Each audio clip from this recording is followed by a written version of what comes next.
La Bible dit dans Jérémie chapitre 33 et le verset 9, « Cette ville sera pour moi un sujet de joie, de louange et de gloire parmi toutes les nations de la terre qui apprendront tout le bien que je leur ferai. Elles seront étonnées et émues de tout le bonheur et de toute la prospérité que je leur accorderai. » Prions. Merci Seigneur Jésus que tu connais l'avenir. Tu vas le faire. Aide-nous à te suivre. Nous sommes là pour te servir, mais il faut que tu le fasses par ta grâce. Merci que tu nous aimes avec ton amour éternel. Merci Seigneur Jésus. Amen. Donc c'est Dieu qui parle. Il parle à Jérémie et il parle de l'avenir. Qu'est-ce qui se passe à ce moment à Jérusalem? C'est détruit. Les gens sont tués, les bêtes sont tuées. Personne là. C'est vide, cette ville glorieuse. La ville de David, la ville de Salomon, les deux très grands rois d'Israël. On avait d'autres rois aussi, qui étaient un peu comme David, avec cet amour pour Dieu. Mais quand on voit autour de soi, on voit des problèmes. On voit que le diable a gagné. On voit que les gens ont péché contre Dieu, ne sont pas repentis, sont loin de Dieu. Et les conséquences sont horribles. Mais quand Dieu parle, il parle de l'avenir. Donc, il faut être comme ça maintenant. Il faut penser comme Dieu. Par exemple, la région du golfe de Saint-Tropez. Les 12 villes, pas beaucoup de foi, pas beaucoup de vrais croyants, pas beaucoup de choses spirituelles. Il y a des gens qui s'occupent de la vie présente. Ça, c'est un péché dans un sens parce que nous sommes là pour servir Dieu, servir Jésus. Aimer Jésus parce qu'il nous aime avec son amour éternel. Il est mort pour nous. Il a tout donné pour nous. Donc, qu'est-ce que nous devons faire pour lui? Je sais que je vais faire. Je sais ma situation. Et je vais tout dépenser s'il me faut. Et il me semble que je vais dans ce sens, vers cette chose. Donc, mais tout appartient à Dieu. Il y a 50 ans, si j'avais un peu d'argent comme j'ai maintenant, j'aurais cru que c'est un miracle. Cet argent est à moi. Maintenant, je l'ai, je pense. Je peux penser, si je pense comme un homme, c'est pas assez. Il me faut d'autres argent. Il me faut plus d'argent. C'est pas assez. Et il faut garder ce que j'ai. Il faut la garder parce que l'argent, c'est difficile à gagner. Et je ne veux pas la perdre. Peut-être dans l'avenir, il va me falloir de l'argent pour les médecins, pour la santé, pour une voiture, pour n'importe quoi. Donc, je ne vais pas dépenser. Non, je vais garder pour moi-même. Et mes enfants, quand je suis mort, il faut leur donner encore plus, n'est-ce pas? Il ne faut pas penser comme un être humain. Il faut penser comme les croyants qui aiment Dieu avec tout leur cœur. Qu'est-ce que je peux faire? Où sont les besoins? Mes yeux sont ouverts aux besoins. Il y a de grands besoins. Et des fois, il faut un peu d'argent pour faire mieux, pour faire plus. Oui, il faut plutôt le Saint-Esprit. Mais si Dieu va faire ça avec Jérusalem, il va changer le mal dans le bien. Il va changer la malédiction dans la bénédiction. Il peut le faire parce qu'il est tout puissant et il est bon. Tout ce qu'il fait est bon. Il ne va pas laisser le diable ni les non-croyants gagner. Parce qu'il est Dieu. Et il a un dessein pour Jérusalem et la même chose pour nous. Si vous êtes croyants, vous êtes faibles. Vous avez souvent failli tomber, des chutes spirituelles. Peut-être même en ce moment, vous vous êtes éloigné du Seigneur Jésus. Donc, qu'est-ce que Dieu va faire? Il va vous bénir. Il a un dessein pour votre avenir, comme Jérusalem. C'est détruit maintenant. Dieu va changer ça. Il va mettre l'Esprit de Dieu. Il va changer le mal dans le bien. Il a tout vaincu sur le croix de Calvaire quand même. Il a vaincu la mort, la chair, le diable, les ténèbres spirituelles. Il a tout vaincu. Le péché, le jugement qui est tombé sur lui. Il est notre sauveur. Il nous sauve à ce moment. Il nous a sauvés quand on est venu à lui pour croire en lui la première fois. Il va nous sauver dans l'avenir. Il a quelque chose préparé pour nous. Ne vous inquiétez pas. Il a tout préparé. Juste comme Jérusalem. J'aime beaucoup lire ce que Dieu a dit de Jérusalem.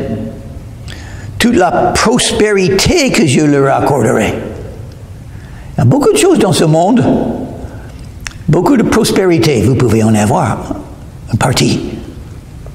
Pour utiliser pour Dieu. Parce que Dieu vous donne, il donne. Pour quoi faire? Pour me réjouir? Pour profiter de moi? Non, pour utiliser pour le Seigneur Jésus-Christ et son nom et ses œuvres. Je crois qu'il peut me donner. Si eux me donnent, je vais l'utiliser pour sa gloire. C'est facile à dire. Moi, je vais le faire. Qu'est-ce qu'il me faut pour vivre? Quelque chose à manger chaque jour? Quelques vêtements afin que je ne sois pas tout nu? Et ça serait bien d'avoir un toit, mais ce n'est pas obligatoire. On peut vivre sur un banc. Ça serait bien d'avoir un lit, mais ce n'est pas obligatoire. On peut dormir sur un banc aussi, ou sur le gazon, sur la plage. Jésus a vécu comme ça pendant son ministère. Il n'avait pas grand-chose, Jésus. Quand il est mort sur la croix de Calvaire, qu'est-ce qu'il avait? Le roi de gloire, qu'est-ce qu'il avait? Les vêtements sur son dos, c'est tout. Et ça a été volé par les soldats. Donc, qu'est-ce qu'il me faut pour servir Jésus? Non, je crois que ça serait une bénédiction de tout donner et voir ce que Dieu va faire après que j'ai tout donné. Oui, je vais le faire. Cette semaine même, je vais tout donner. Afin de voir si je peux vivre avec beaucoup moins.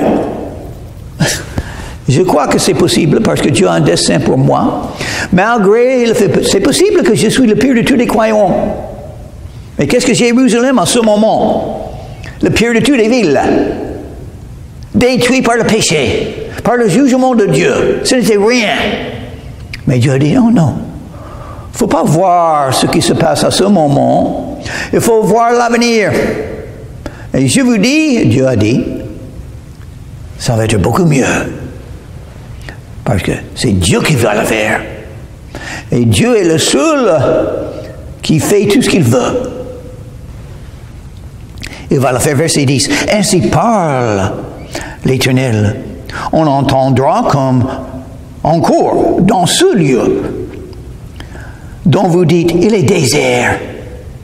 Il n'y a plus d'hommes, plus de bêtes.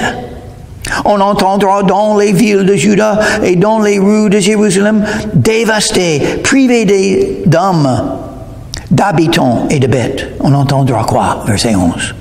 Les cris de réjouissance et les cris d'allégresse, c'est ce qu'on cherche pour la région de Gotha-Saint-Tropez et les villes dans l'entour et d'autres villes en France.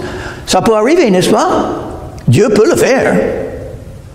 Moi, je ne peux pas le faire, mais Dieu peut. Et je suis là, je vais dire la même chose qu'Esaïe a dit. Me voici, Seigneur, envoie-moi. Me voici, envoie-moi. Mais au jugement, on dira, voilà la grâce de Dieu. Il a fait ça avec ce croyant qui n'était rien. Oui, il a fait ça. Il peut le faire. Non, je vais chercher. Je vais le chercher parce qu'il est miséricordieux. Je vais toujours confesser mes péchés. Je vais marcher avec Jésus comme ça. Avec l'objectif de faire le bien. Parce que je sais qu'il est miséricordieux. Moi, je dois le savoir. Étant peut-être le pire de tous les croyants, je dois connaître, sans doute, il est miséricordieux. Jésus a tout payé sur la croix de Calvaire. Je peux entrer dans sa présence avec audace, autorité, grâce à Jésus, mon Sauveur. Je vais croire. Je vais me donner, oh, quelle bénédiction, j'ai toujours la santé. 16 ans, j'ai toujours la santé, j'ai toujours mon cerveau, j'ai toujours la foi en Jésus. Donc, je ne veux pas perdre ce moment. C'est un moment de faire quelque chose, d'agir, de croire. Ce Dieu-là. Les chants du fiancé et les chants de la fiancée. Un des meilleurs temps de la vie, c'est quand on se marie.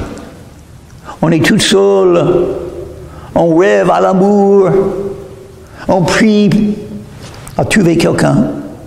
Et puis enfin, parce que c'est la volonté de Dieu, on rencontre cette personne. Cette personne qui est parfait pour nous, le choix de Dieu. À ce moment, quand on est là, quand on devient un couple, tout l'amour, toute la joie. Non, je ne vais pas parler de l'avenir. Qu'est-ce qui peut arriver après 32 ans? Je ne vais pas parler de ça. Qu'est-ce qui peut arriver après 45 ans? Je ne vais pas parler de ça.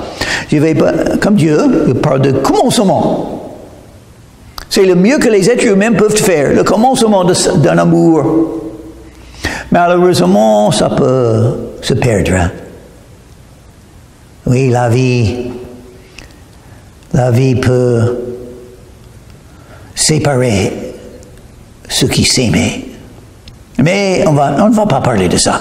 Mais il faut le dire, l'amour de Dieu n'est pas comme l'amour des êtres humains. L'amour des êtres humains peut être perdu. Malheureusement, ça arrive souvent. Mais l'amour de Dieu continue chaque jour. Chaque jour. Et on aimait les siennes. Il les a aimés jusqu'à la fin. Jésus et son amour. Qu'est-ce qui peut nous séparer de l'amour de Christ? Rien. Pas mes fautes. Pas les circonstances. Pas les non-croyants. Pas les péchés. Parce qu'il est miséricordieux. Il aime pardonner. Il aime changer le mal dans le bien. Et il le fait. Parce que c'est ça qui glorifie son nom. Maintenant et dans l'éternité. La voix de ceux qui disent « Louez l'Éternel des armées, car l'Éternel est bon, car sa miséricorde durera toujours. » La voix de ceux qui offrent des sacrifices d'action de grâce dans la maison de l'Éternel. Car je ramènerai les captifs du pays et je les rétablirai comme autrefois, dit l'Éternel. Ouh, quelle promesse! Qu'est-ce que ça dit? Louer l'Éternel des armées. Pourquoi est appelé l'Éternel des armées? Pour nous rappeler. C'est une guerre spirituelle que nous avons maintenant. Qui va nous donner la victoire? Dieu. Les armes de Dieu, Éphésiens chapitre 6, toutes les armes de Dieu parlent de Jésus. Le capitaine de notre salut. Le maître. Le chef. Celui qui a vaincu. Nous avons tout perdu. Parce que nous sommes des grands pécheurs. Mais Jésus a tout vaincu. Et il nous donne la victoire. Pourquoi Dieu peut faire ça? Même avant que Jésus est venu, parce qu'il savait que Jésus devait venir, mourir pour les péchés, accomplir la justice, donner la vie éternelle à ceux qui croient. Louez l'Éternel des armées qui nous donne la victoire, si on a les armes spirituelles qu'il nous a accordées. Car l'Éternel est bon. Voilà, il est bon. Et qu'est-ce que ça veut dire?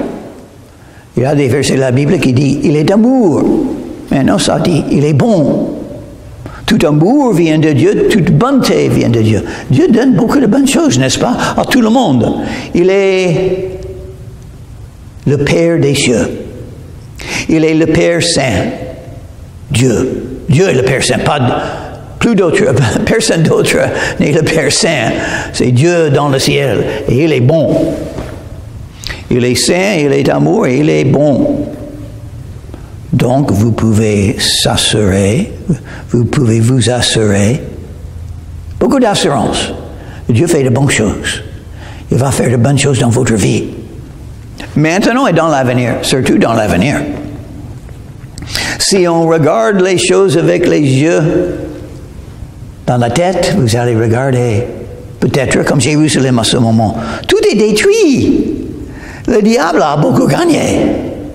Il a beaucoup menti et les gens ont cru les mensonges du diable. Le mensonge que Dieu n'existe pas. Ça, c'est un mensonge. Le mensonge que Dieu n'a pas tout créé. Ça, c'est un mensonge. Le mensonge que la Bible n'est pas vraie. Ça, c'est un mensonge. Le mensonge que Jésus n'existait pas. C'est un mensonge. Le mensonge que Jésus ne pardonne pas. Il y a des croyants qui sont séduits par ce mensonge. Des croyants qui ont péché contre Jésus et pensent, oh ben, ne peut pas être pardonné.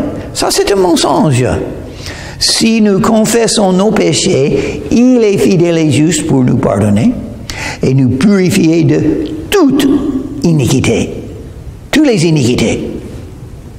Il pardonne. Et c'est pourquoi il a pu dire ça. Il pardonne. Il va pardonner Israël. Il va faire de bonnes choses pour Israël et Jérusalem. Parce qu'il a donné des promesses. Il garde ses promesses. Il vous a donné beaucoup de promesses par Jésus aussi. J'espère que vous connaissez les promesses de Dieu. Il est toujours avec vous. Il vous aime avec son amour éternel. Il vous a donné la vie éternelle. Vous allez vivre éternellement dans le paradis. Il exauce les prières. Il pardonne les péchés. Il vous guide. Il y a beaucoup de promesses. Ça, c'est la vie de foi. Connaître les promesses et avoir confiance dans les promesses que Jésus a données. Que le Père a données. L'Éternel est bon. Car sa miséricorde dure à toujours. À toujours, sa miséricorde. Qu'est-ce que ça veut dire, la miséricorde de Dieu? Il ne punit pas quand on mérite d'être puni. Ça, c'est la miséricorde. J'aime ça. Parce que je mérite beaucoup de punitions, mais qu'est-ce que Dieu me donne? Il me donne le pardon. Il me donne tant de bénédictions, son amour, ses promesses, la vie éternelle. Sa miséricorde dure toujours. C'est important, cette vérité. Parce que je suis un grand pécheur, mon objectif c'est de faire le bien. La cuirasse de la justice, le sens pratique de cette arme spirituelle. Mais je faillis facilement. Je n'ai pas beaucoup de confiance que je vais toujours faire le bien. C'est mon objectif. Mais je suis un croyant depuis 56 ans maintenant. Et j'ai souvent tombé. Surtout quand on pense au plus grand des commandements. Ne pas faire le plus grand des commandements sera le plus grand des péchés, n'est-ce pas? Qu'est-ce que c'est le plus grand des commandements? Aimer Dieu avec tout le cœur, toutes les pensées, toute la force et tu l'aimes. C'est le plus grand des commandements. Et qui fait ça toute la journée, chaque moment de chaque journée? Qui fait ça? Pas moi, malheureusement. Donc je suis un grand pécheur. Ça c'est le problème. Pas assez d'amour pour Jésus et pour Dieu. Si vous aimez Jésus, vous allez tout donner. Qu'est-ce que vous gardez?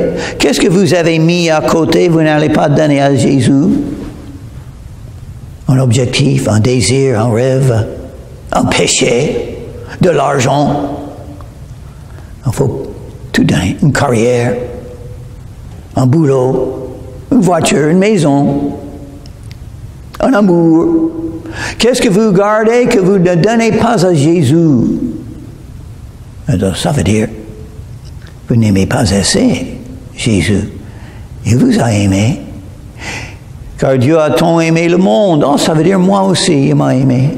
Il a donné son Fils unique, afin que quiconque croit en lui ne périsse pas, mais qu'il ait la vie éternelle.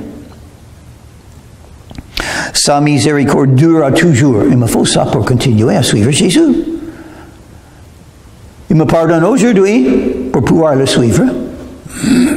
Il m'a déjà pardonné en ce qui concerne le jugement, tous mes péchés. Les péchés de la passée, les péchés d'aujourd'hui, les péchés de l'avenir. En ce qui concerne le jugement, quand j'arrive au jugement, le Père m'avait dit, entre dans le royaume des cieux, parce que tous vos péchés sont pardonnés. Mais en ce qui concerne la vie quotidienne, pouvoir continuer à suivre Jésus, il me faut la miséricorde quotidienne. J'ai confiance, il pardonne. Il pardonne tous les péchés.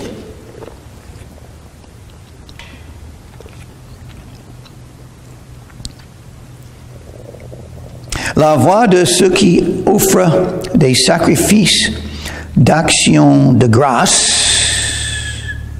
Action de grâce. Dieu aime quand nous sommes reconnaissants, quand on remercie le Seigneur, quand on voit tout ce qu'il fait pour nous. Il ne faut pas voir ce qu'on n'a pas, il faut voir ce qu'on a déjà. Ce qu'on a déjà. Tant de choses, tant de bénédictions. Et il le fait, parce qu'il est bon, il nous aime, il est miséricordieux. Ah, toujours. Il faut être reconnaissant. Remercier. Il est mort pour moi, je vais vivre éternellement dans le paradis. Toutes les autres choses ne sont pas importantes. J'ai déjà la chose qui est la plus importante pour n'importe quel être humain, d'être sauvé par foi en Jésus, avoir la vie éternelle, pour pouvoir vivre éternellement dans le ciel. Moi, je l'ai. Il me l'a donné. Le Saint-Esprit m'a touché, en utilisant d'autres croyants, m'a attiré à Jésus, et il m'a sauvé. C'est lui qui l'a fait.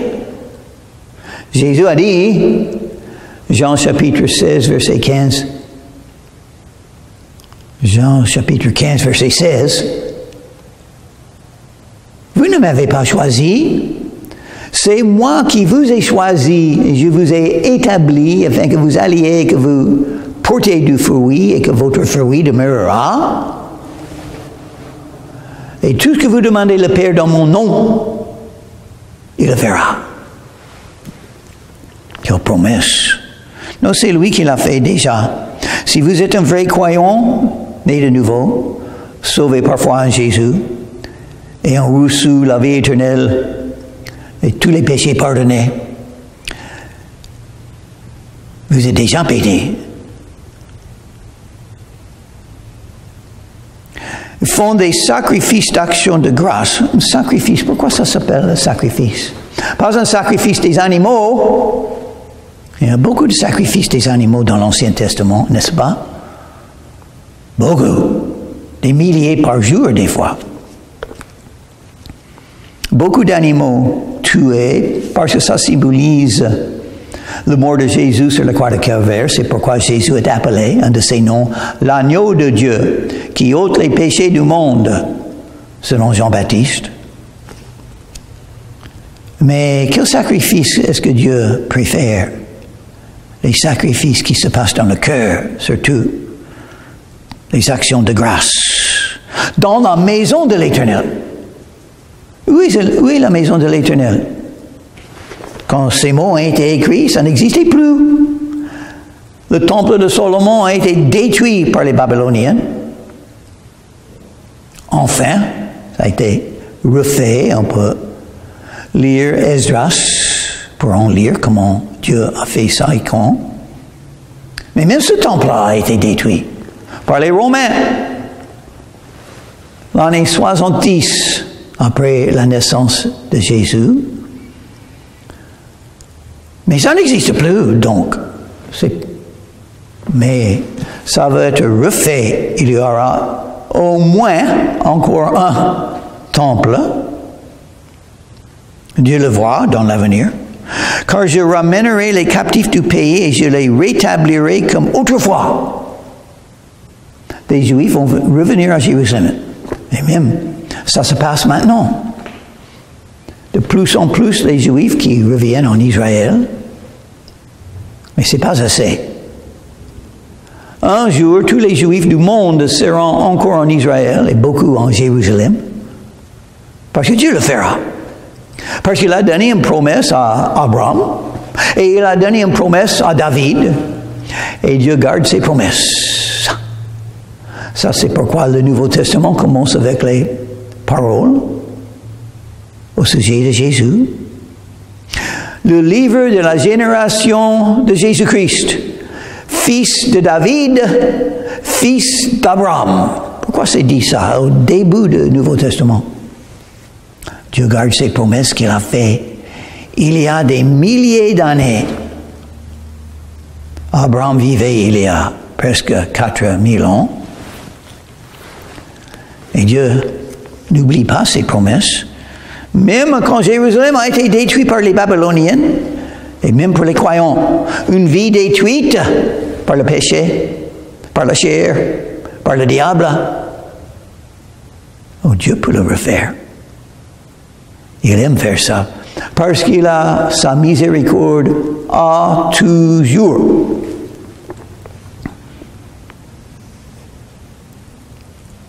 Verset 12. Ainsi parle l'Éternel des armées, il y aura encore dans ce lieu qui est désert, sans homme ni bête, et dans toutes ces villes, il y aura des demeures pour les bergers, faisant reposer leurs troupeaux. Moi, quand je lis ça, je pense à région du golfe de Saint-Tropez. 12 villes. Où sont les troupeaux? Qu'est-ce que c'est un troupeau? Une église. Un rassemblement de croyants qui sont là pour écouter la parole de Dieu, louer le nom de Jésus, prier le bon Dieu ensemble et pour les uns les autres, parce que Dieu exauce les prières. Et la communion fraternelle, parce que chacun des croyants a le Saint-Esprit, chacun des croyants a ses dons particuliers, et on gagne. On est encouragé, on est enseigné, on est béni par la communion fraternelle. Ce n'est pas seulement le pasteur, le prédicateur qui donne les bénédictions, Dieu donne les bénédictions par eux. C'est par tous les croyants qui ont leurs dons, leur connaissance, leur expérience, ce que Dieu leur a enseigné. Les troupeaux. Il n'y a pas assez de troupeaux. 2 petits troupeaux que je connais dans cette région évangélique. Il faut des troupeaux. Comment avoir des troupeaux? Qu'est-ce que c'est? Un troupeau est fait des brebis. Comment avoir un brebis? Il faut trouver des non-croyants et les amener à croire en Jésus. C'est-à-dire, il faut devenir des gagneurs d'âme. Est-ce que vous faites la pêche pour les hommes? Jésus a dit, suis-moi et je vous ferai pêcheur d'âme. Donc, comment avoir un troupeau? Il faut semer la semence sur la parole de Dieu. Enfin, on aura un moisson. À mon avis, il n'y a pas assez de semences qui sont semées dans les 12 villes. Donc, par la grâce de Dieu, il va essayer à faire un peu. Moi, je peux faire un peu. Je vois un besoin, je peux faire un peu ce qu'il faut. Pas beaucoup, mais on ne sait pas ce que Dieu va faire. Ma prière, c'est d'amener beaucoup à Jésus. Je peux au moins semer la semence de la parole de Dieu. Il ne faut jamais penser, oh, ils ont rejeté ce que j'ai dit. Donc, j'ai rien accompli. Ce n'est pas vrai. Vous avez semé la semence de la parole de Dieu. On ne sait pas ce que Dieu va faire avec dans l'avenir. Un autre croyant peut semer. Une chose est vraie. Comment croire sans entendre? Comment entendre s'il n'y a personne qui n'annonce l'Évangile? C'est pourquoi Jésus a dit, allez dans tout le monde et annoncez l'Évangile à toute créature. Pardonne-moi, Jésus, je n'ai pas fait assez. Aide-moi à faire encore plus, afin que je puisse devenir un gagneur d'âme. Je puisse emmener les gens à toi, Jésus, pour invoquer ton nom, parce que pour être sauvé, tu as écrit dans Romains chapitre 10 et le verset 13, « Quiconque invoquera le nom du Seigneur sera sauvé. » Donc je vais inviter les gens à invoquer ton nom, Jésus, parce que tu es le Sauveur, tu peux les sauver. Il faut simplement venir à toi, invoquer ton nom, et ils seront sauvés si on prie avec tout le cœur. Une prière simple et sincère à toi. Merci que tu nous sauves comme ça. Tu es vraiment le Sauveur. Merci pour le salut que tu nous as donné. Aide-nous à partager avec les autres afin qu'ils puissent être sauvés aussi, parce que l'éternité, ça fait longtemps. Et tu as donné la promesse. Ceux qui me confessent devant les hommes, je confesserai devant le Père au ciel. Donc, aide-moi à entrer dans cette promesse, Seigneur Jésus. Dans ton nom, je te prie. Amen.